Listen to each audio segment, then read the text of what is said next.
하나님 말씀 보겠습니다. 오늘 금요일 밤 하나님께서 우리에게 주시는 말씀은 창세기 19장 26절 한 절 말씀입니다. 구약 성경 창세기 19장 26절 말씀.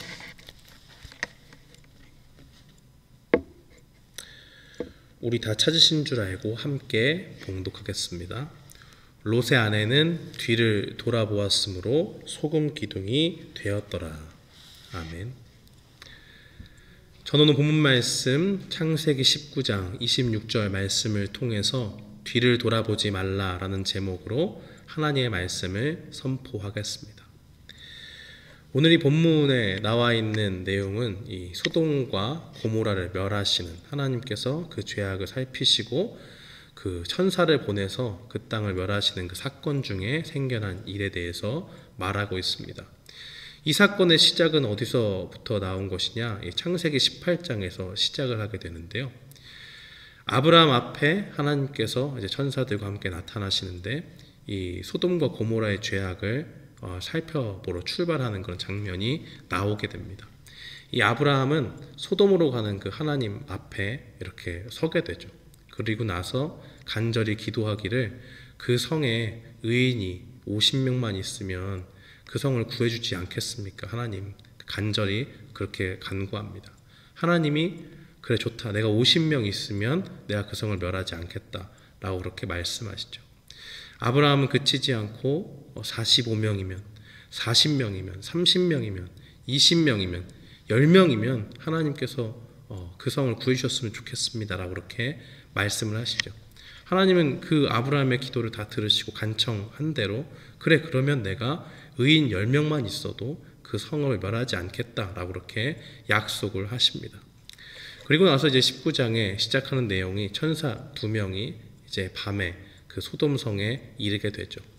이 성문 가까이에 마침 이 아브라함의 조카 롯이 있었고 이 롯이 가만히 보니까 범상치 않은 사람이 있습니다. 알고 보니까 하나님의 그 천사들이죠. 그래서 이 천사를 알아보고 집으로 들여서 대접을 하는 내용이 나타납니다. 늦은 밤에 이제 잠들기 전에 보니까 온 성의 남자들이 그 롯의 집을 둘러싸고 시위하듯이 그렇게 아우성을 칩니다. 왜냐하면 이 천사들이 남자인 줄 알고 남색하려고 동성애를 하겠다고 그렇게 난리를 피우죠. 본문에는 이제 상관하겠다라고 그렇게 이야기하는데 육체적인 관계를 이야기하는 것이고 특별히 이제 동성애, 남자가 남자를 향해서 하는 그러한 잘못된 성관계를 이야기합니다. 롯이 나가서 말려보려고 어떻게든 애를 썼는데 도저히 소용이 없어요. 그러니까 그 사람들이 막 문을 부수려고 하니까 천사들이 롯을 그 집 밖에 있었던 롯을 끌어당겨서 집 안으로 그렇게 불러들이고 밖에 있는 사람들 눈을 어둡게 해서 문을 찾지 못하게 만듭니다. 천사들이 롯에게 말하죠. 자신들이 여기에 온 이유가 무엇이냐? 바로 하나님께서 이 성에 죄악이 가득한 것을 아시고 그 가운데서 심판을 하러 이 소돔성에 왔다라고 그렇게 말합니다. 그러니까 네가 데리고 있는 가족이 있느냐, 친척이 있느냐, 다 데리고 당장 이 소돔성을 떠나라라고 그렇게 롯에게 알려줍니다. 천사들은 이 새벽이 되니까 롯에게 이 아내와 딸 둘을 데리고 성을 떠나라고 그렇게 이야기합니다. 그러면서 지금 떠나지 않으면 이 성과 함께 죽을 것이라고 그렇게 경고를 하죠. 그런데 이런 말씀을 듣고도 롯은 그 상황 가운데서 머뭇거립니다. 이 19장 16절 말씀에 보니까 롯이 계속 머뭇머뭇거리고 떠나지 못하는 모습을 보이게 되죠. 그러니까 이제 천사들이 더 다급해서 롯과 그 아내와 딸 둘을 이끌어서 성 밖에 안전한 곳으로 대피를 시켰습니다. 그러면서 이 하나님께서 이 롯을 불쌍히 여기셔서 그를 살리셨다라는 그러한 말씀이 나오고 그러면서 천사들이 이제 이야기하는 것이 도망가서 빨리 생명을 보존해라라고 17절에 이야기하죠. 당부하기를 돌아보지 말고 들에 머물지 말고 산으로 도망해서 멸망을 면하라 라고 그렇게 이야기합니다. 이 말은 뭐냐면 이 모든 말씀을 지키지 않으면 멸망당할 수밖에 없다라고 그렇게 이야기하는 것이죠. 하나님께서 이 소돔과 고모라 성, 특별히 소돔 성의 그 죄악들이 얼마나 큰지 아주 극렬한 진노를 하나님께서 보이시고 하겠다는 것을 미리 보여주는 것이고, 천사들의 이 말을 통해서 우리는 이 성이 도저히 형상을 알아볼 수 없을 정도로 완전히 회파될 것임을 볼 수가 있습니다. 근데 롯은 그 가운데서 도저히 산까지는 갈 수가 없는 것이에요. 하나님의 말씀에 천사들을 통해서 전해진 말씀은 산까지 도망하라고 했는데 도저히 갈 힘이 없습니다. 그러니까 천사들에게 저 주변의 작은 성으로 피하면 안 되겠냐고 그렇게 간청을 하죠. 천사들은 롯의 간청을 듣고 이 근처의 작은 성으로 피할 수 있도록 배려를 해줍니다. 그리고 롯의 가족이 그 성에 들어간 후에야 비로소 심판을 시작하죠. 비가 내리듯이 유황을 쏟아서 이 유황과 불이 그 가운데 임했고, 소돔과 고모라 성이 완전히 멸망하는 그러한 내용들이 담겨져 있고, 롯의 가족은 하나님의 은혜를 입어서 구원을 받았지만 그 가족 중에 오늘 본문에 살펴본 바와 같이 롯의 아내는 이 천사가 명령을 어기고 뒤를 돌아본 이유 때문에 소금 기둥이 되어버렸다라는 그런 말씀을 하고 있습니다.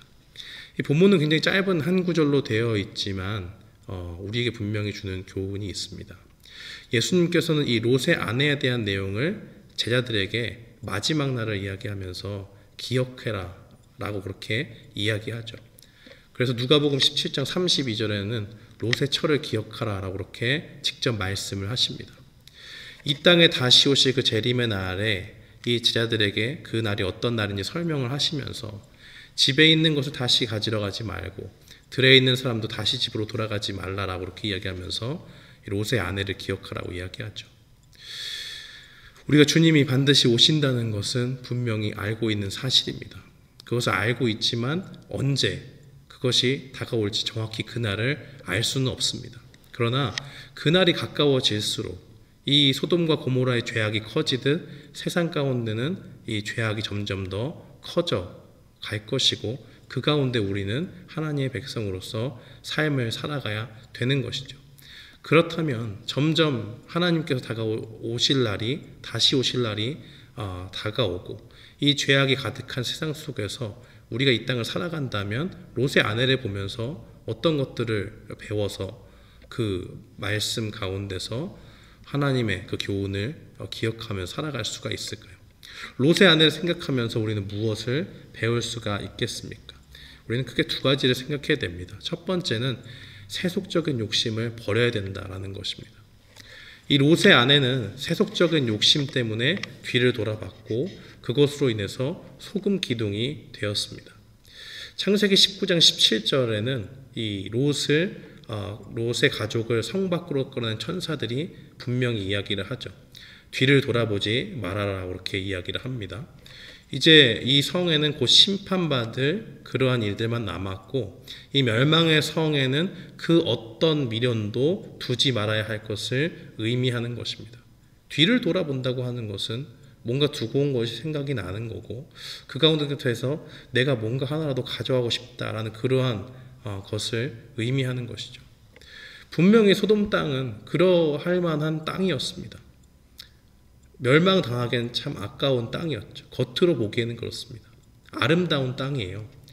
이 창세기 13장에 보면 아브라함과 이 롯이 갈라지는 그러한 내용들이 나와 있는데, 아브라함이 서로 이제 너무 소유가 커지니까 서로 밑에 있는 사람들이 싸우고 그러니까 우리는 그렇게 하면 안 된다라고 이야기하면서 롯 보고 네가 거주할 땅을 보고 좋은 데로 선택하라고 이야기하죠. 그래서 내가 그 땅을 건드리지 않고 너는 거기 거주하고 나는 다른 땅을 향해서 나아가겠다라고 그렇게 이야기합니다. 그 롯이 주변을 살펴보니까 이 소돔과 고모라가 있는데 그 땅이 좋아 보이거든요. 그 땅을 보고 굉장히 좋게 여깁니다. 왜냐하면 그 땅 가운데 하나님의 심판이 아직 임하지 않은 터여서, 이 창세기 13장 10절에 보면 그 땅을 표현하기를 성경은 뭐라고 얘기하느냐, 여호와의 동산 같고 애굽의 땅과 같이 살기 좋은 땅이었다라고 그렇게 이야기합니다. 그러니까 누가 봐도 굉장히 살기 좋은 땅이고 거기 가면은 모든 것이 풍족하게 보이는 그러한 땅인 것이죠. 물질적으로 풍요로움이 있고 누가 봐도 거기서 살면 안정된 삶을 누릴 수 있는 그러한 비옥한 땅이 바로 소돔성이 있었던 곳이었다는 것입니다. 그러나 창세기 13장 13절은 그럼에도 불구하고 이 땅에 대해서 이렇게 평가를 하죠. 소돔 사람은 여호와 앞에 악하며 큰 죄인이었더라라고 그렇게 이야기를 합니다. 분명히 눈에 보기에는 살기 좋은 곳이에요. 환경적으로 보면 아쉬울 데가 없는 곳입니다. 비옥한 땅이고 그곳에서 수확이 안 된다거나 하는 것은 상상할 수도 없는 그러한 곳이죠. 그러나 실상은 정말 냉정하게 하나님 앞에서 보여지는 그 땅은 무엇이냐? 죄악이 가득한 땅. 하나님 보시기에 악이 가득하고 기뻐할 수 없는 그러한 땅이었다는 것입니다. 그러나 롯은 당시 그것을 보지 못합니다. 그리고 그저 그 땅을 차지하고 그 땅에서 떠나지 않고 그대로 거주합니다. 심지어 천사들이 그에게 처음에 경고를 할 때 떠나지 않아요. 그냥 가만히 있습니다. 그리고 하나님이 이 성을 분명히 멸망시키려고 우리를 보냈다라고 그렇게 이야기하지만 우물쭈물 거리면서 떠나기를 꺼려하는 모습을 봅니다. 천사들이 그를 성 밖으로 끌어낸 후에야 이 롯과 두 딸은 소돔을 뒤로 하고 떠나는 그러한 모습을 보이게 되는 것이죠. 그러나 그 와중에 롯의 아내는 어땠느냐? 그러한 긴박한 상황 가운데서도 뒤를 돌아보았던 것이죠. 무엇 때문에 그런 겁니까? 이 소돔 성에는 남겨져 있는 많은 이 롯의 재산이 있는 것이고 그곳에 일궈놓은 많은 밭들과 그곳에 있었던 모든 재산들 하나도 지금 가지고 나오지 못하지 않았습니까? 그러니까 그 많은 재물을 향한 욕심이 그 롯의 아내의 마음을 사로잡은 것입니다. 소돔 성에 있는 것은 이제 한 줌의 재가 되기 일보 직전이었습니다. 얼마나 다급한지 천사들이 참지를 못하고 재촉을 하다가 참지를 못하니까 직접 롯의 가족들을 이끌고 성 밖으로 내보내지 않습니까? 더 이상 지체할 수 없을 정도로 심판이 임박한 그때에도 이 롯의 아내는 그 마음을 그 가운데 두고 있다는 것을 볼 수가 있는 것이죠. 몸은 분명히 천사의 이끌림을 받아서 성 밖으로 나왔습니다. 그런데 그 마음은 어디에 있느냐? 아직도 소돔성에 그대로 두고 나왔다는 것입니다. 천사의 경고도 들리지 않습니다. 그 가운데서는 욕심에 가리워져서 그 뒤를 돌아보는 그러한 무모한 행동을 할 수밖에 없는 것이죠. 미련을 가지고 뒤를 돌아본 것입니다. 사랑하는 성도 여러분, 욕심이라는 것이 이렇게 무서운 겁니다. 야고보서 1장 15절은 이 욕심에 대해서 이렇게 증거합니다. 욕심이 잉태한 즉 죄를 낳고 죄가 장성한 즉 사망을 낳는다라고 그렇게 이야기하죠. 롯의 아내에게 있어서는 이 멸망을 받을 이 죽을 위기에서 하나님의 은혜로 자신이 건져진 것은 지금 눈에 들어오지 않습니다. 그가 당장 고려하고 있는 것, 그 마음에 품고 있는 중심은 무엇이냐? 내가 지금 이대로 갈 수 없는데 저 안에 있는 나의 재산과 그런 진귀한 것들이 있는데 내가 그 땅에 가서 하나라도 뭔가를 건져와야 되는데 하는 그러한 욕심이 그를 사로잡았고 그것 때문에 자신의 죽음을 자초하게 되었다는 것을 분명히 보여주는 것입니다. 그러므로 우리는 롯의 아내를 보면서 무엇을 배워야 됩니까? 세상의 헛된 욕심을 버리는 것, 그리고 하나님께 나의 삶을 온전히 맡기는 것, 그것이 바로 최선의 삶이라는 것을 배워야 됩니다. 욥은 그를 시험하는 하나님의 계획은 알지 못한 채 하나님께서 그의 재산을 다 걷어가시고 자녀들도 치시고 하니까 욥기 1장 21절에 이렇게 고백하죠. 이르되 내가 모태에서 알몸으로 나왔은즉 또한 알몸이 그리로 돌아가올지라. 주신 이도 여호와시오 거두신 이도 여호와시니 여호와 이름이 찬송을 받으실지니이다 라고 그렇게 고백을 합니다. 이 욥의 고백은 하나님은 우리가 가지고 있는 그 모든 것들을 한순간에 걷어가실 수 있는 분이고 그 하나님의 주권을 자신의 삶 가운데 인정하는 것입니다. 재물 가운데 욕심에 빠져서 그 재물을 우상처럼 섬기고 있는 것이 아니라 그 재물을 주신 분도 하나님이시고 걷어가신 분도 하나님이시니 하나님께서 찬송을 받으시기 합당하신 분이다. 나 하나님 앞에 블레임할 거 없다. 내가 가지고 있던 것 아쉬울 거 없다라는 그 신앙의 고백인 것입니다. 누가 코로나 바이러스가 이렇게 우리의 삶을 망쳐놓을 줄 알겠습니까? 아무도 몰랐죠. 삶을 힘겹게 할 수 있다는 것을 전혀 알지 못했고 대비도 못한 그런 나라들이 많습니다. 모든 사람들이 이 자신이 가지고 있는 것들을 한순간에 잃어버릴 것이라고는 아무도 생각하지 못했죠.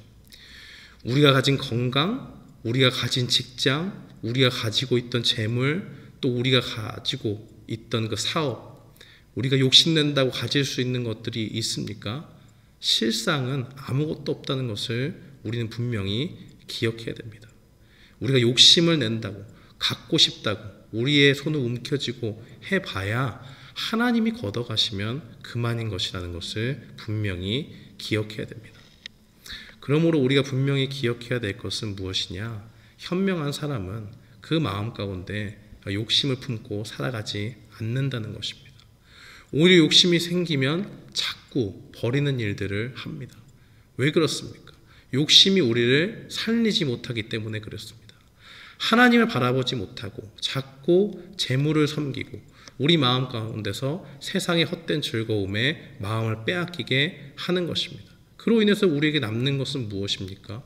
하나님이 아닌 우리가 욕심에 빼앗긴 그 마음을 차지하고 있는 그것을 우상으로 삼고 살아가게 하는 것이고 더 가지고 싶은 그 마음을 가지고 결국에는 사망의 길로 나아가게 된다는 것입니다.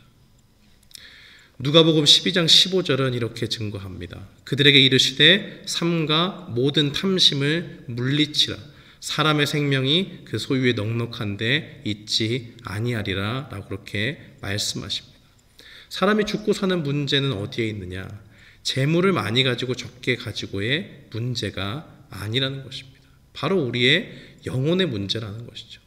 재물은 언제든지 생길 수도 있고 없어질 수도 있는 것을 기억해야 됩니다.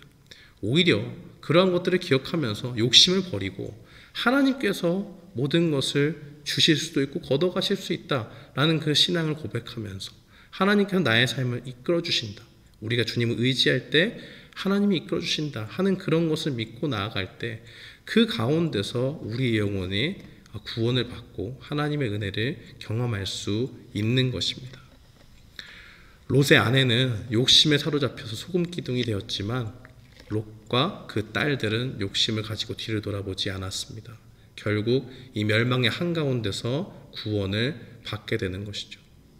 그러므로 우리는 이 세상의 헛된 욕심을 버리고 하나님께만 모든 소망을 두는 성도들이 되어야 될 줄 믿습니다. 우리 마음 가운데 헛된 욕심들, 하나님을 바라보지 못하게 하는 그 어떤 것이 있으면 그것을 다 내어버리도록 해야 되고 그러한 신앙의 연습 가운데서 우리는 점점 하나님을 바라보고 하나님이 주신 은혜 가운데서 구원의 은혜를 누리는 그러한 성도들이 될 줄 믿습니다. 두 번째로 우리가 롯의 아내를 보면서 배워야 될 것은 무엇이냐? 바로 말씀을 대하는 자세가 달라져야 한다는 것입니다. 이 롯은 하나님의 말씀을 두려워하고 순종하여 살게 되었지만 그의 아내는 말씀을 가벼이 여겨서 소금기둥이 되었던 것을 우리는 볼 수가 있죠. 17절 말씀에 보니까 천사들은 분명 롯의 가족들에게 확실한 또 분명한 디렉션을 줬죠. 어떻게 하면 멸망에서 건져질 수 있느냐? 돌아와서 안 되고 머물지 않고 산으로 도망해서 가야 된다. 그렇지 않으면 멸망한다라고 얘기하지 않습니까? 이 롯의 아내는 이 말씀을 전혀 귀담아 듣지 않았습니다. 이것이 무슨 한순간의 실수라고 생각을 하면 안 됩니다. 이것은 굉장히 긴박한 상황에 이루어진 것이고 천사가 기적적으로 그들을 이끌어내서 기적을 체험한 거예요. 그 상황 가운데서 하나님의 크신 은혜를 입었음에도 불구하고 롯의 아내가 이렇게 했다고 한 것은 방금 전에 들은 말씀도 그렇게 잊혀진 그 말씀처럼 생각했다고 이야기하는 것은 이 롯의 아내가 평소에도 하나님의 말씀을 귀담아 듣지 않는 사람이었다는 것을 분명히 보여주고 있는 것입니다. 롯의 아내가 분명히 하나님의 말씀을 대하는 태도에 문제가 있었다는 것이죠. 이것은 무슨 현명한 사람의 단순한 조언 정도에 불과한 것이 아니고 하나님의 말씀으로써 전능하신 하나님께서 이 성을 들었다 놨다 할 수 있는, 멸망해도 할 수도 있고 살릴 수도 있는 그러한 능력을 가지신 하나님께서 반드시 그들을 살리고자 천사들을 보내시고 그 가운데서 천사들을 통해서 주신 말씀 아닙니까? 그렇다면 무조건 지켜야 되는 말씀인 줄을 알고 그 말씀을 반드시 따라야 했다는 것입니다. 그의 남편인 롯은 어떻게 했습니까? 이 베드로후서 2장 8절에 보면 롯에 대해서 간략하게 평가를 하는데, 이 의인이 저희 중에 거하여 날마다 저 불법한 행실을 보고 들음으로 그 의로운 심령을 상하니라라고 그렇게 간략하게 평가를 합니다. 이게 이제 무슨 상황이냐면 소돔성에 있는 사람들이 매일매일 죄를 지을 거 아니에요. 악하게 살고 하니까 그거를 매일 보고 들음으로써 그 마음이 무척 괴로웠다라는 것을 이야기하는 것입니다. 누가 롯을 의인이라고 표현하고 그렇게 이야기하고 있는 것이죠. 그 마음 속에 죄의 기준이 있었던 거예요. 그 죄의 기준은 무엇이냐? 하나님의 말씀인 것이죠. 비록 그가 부족한 점이 있다고 하지만은 그가 보기에 분명히 소돔성은 죄악으로 가득 찼습니다. 그가 보기에 하나님의 말씀을 비춰봤을 때 이것은 악으로 가득 찬 그러한 성이었어요. 그가 악한 일들이 무엇인지를 분별할 수 있는 기준은 바로 하나님의 말씀을 그 가운데 간직하고 있었다는 사실입니다. 물론 소돔성이 악으로 가득 찬 것을 보고 진작 떠났으면 더 좋았겠지만, 또 천사가 바로 경고를 했을 때 떠났으면 좋았겠지만 그렇게 하지는 못하고 우물쭈물했지만 그 가운데 어떤 것이 죄악이고 어떤 것이 죄가 아니고 하는 것은 이 롯이 하나님의 말씀을 통해서 그 안에 간직하는 그 말씀을 가지고 분명히 알 수 있었다는 것이죠. 그래서 심판이 조금 늦었지만 심판이 임박하고 천사들이 그를 성 밖으로 이끌어내고 분명한 말로 이렇게 해야지 네가 살 수 있다, 멸망하지 않을 수 있다 라고 말하니까 그것을 하나님의 말씀으로 듣는 것입니다. 정신을 차리고 들어보니까 이거 정말 하나님의 말씀이 분명한 것이죠. 진실로 이곳에서, 이 죄악이 가득한 곳에서 하나님의 진노가 임할 것이고 이 천사들의 말대로 이 성은 멸망할 것이다 라는 것을 분명히 믿었다는 겁니다. 의심하지 않고 이 말씀 그대로 순종해야만 내가 죽지 않고 살겠구나 하는 그러한 반응이 있었다는 것입니다. 롯이 그 말씀을 두려워했다, 하나님의 말씀으로 들었다라는 증거가 어디에 있습니까? 이 창세기 19장 19절로 20절 말씀에 롯이 이야기하죠. 그 디렉션을 분명히 받고 산까지 가야지 멸망하지 않는다고 도저히 자신이 없으니까 어떻게 얘기합니까? 종이 주께 은혜를 얻었고 주께서 큰 인자를 내게 베푸사 내 생명을 구원하시오나 내가 도망하여 산까지 갈 수 없나이다. 두렵건대 재앙을 만나 죽을까 하나이다 라고 그렇게 이야기하죠. 두렵다고 이야기해요. 하나님의 말씀을 전해 듣고 그것이 정말로 임할 하나님의 말씀으로 믿고 나아갔다는 것을 분명히 보여주는 것입니다. 그 말씀을 지켜야 되는 도저히 자신이 없으니까 간절히 청하기를 보소서 저성은 도망하기 가깝고 작기도 하오니 나로 그곳에 도망하게 하소서 이는 작은 성이 아니니까 내 생명이 보존되리라고 그렇게 간청을 하죠. 두려워하면서 간청을 하고 있는 이 모습이 롯에게 나타나지 않습니까? 그것을 봤을 때 하나님의 말씀이 그에게 분명히 임했고 그것대로 지켜야 하는데 하기 힘드니까 정말 간청해서 어떻게라도 정말 은혜를 받으려고 하는 그러한 모습을 보여주는 것이죠. 이 만일 롯의 아내가 평소에 하나님의 말씀을 듣고 그 말씀을 두려워하고 순종하는 사람이었다면 다 같이 들은 그 뒤를 돌아보지 말라고 한 그 하나님의 말씀을 그렇게 대하지는 않았을 겁니다. 가볍게 대하지 않았을 것이고 분명히 기억하고 내가 결단코 무슨 일이 있어도 뒤를 돌아보지 않으리라 라는 그 결단 가운데 그 성으로 피했을 것이죠. 사랑하는 성도 여러분, 우리에게 롯의 아내와 같은 모습은 없는지 우리가 스스로 자문해 봐야 됩니다.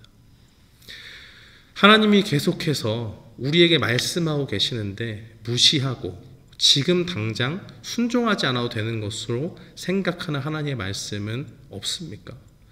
너무 오랫동안 순종하지 못한 채로 살다 보니까 오늘도 아무 일도 안 일어나고 내일도 아무 일도 일어나지 않는 것 같으니까 정말 나쁜 습관이 길들여져서 하나님의 말씀을 가볍게 여기고 있지는 않습니까? 정말 그러한 모습들이 우리 가운데 있다면 늦지 않았습니다. 오늘 다시 시작하면 됩니다. 무엇을 다시 시작하느냐? 우리가 하나님 앞에 말씀을 가볍게 여긴 것을 회개하고 하나님의 말씀에 우리가 순종하는 순종의 사람이 되게 해달라고 기도해야 되는 것입니다. 어느 정도의 각오를 가지고 기도를 해야 되는가?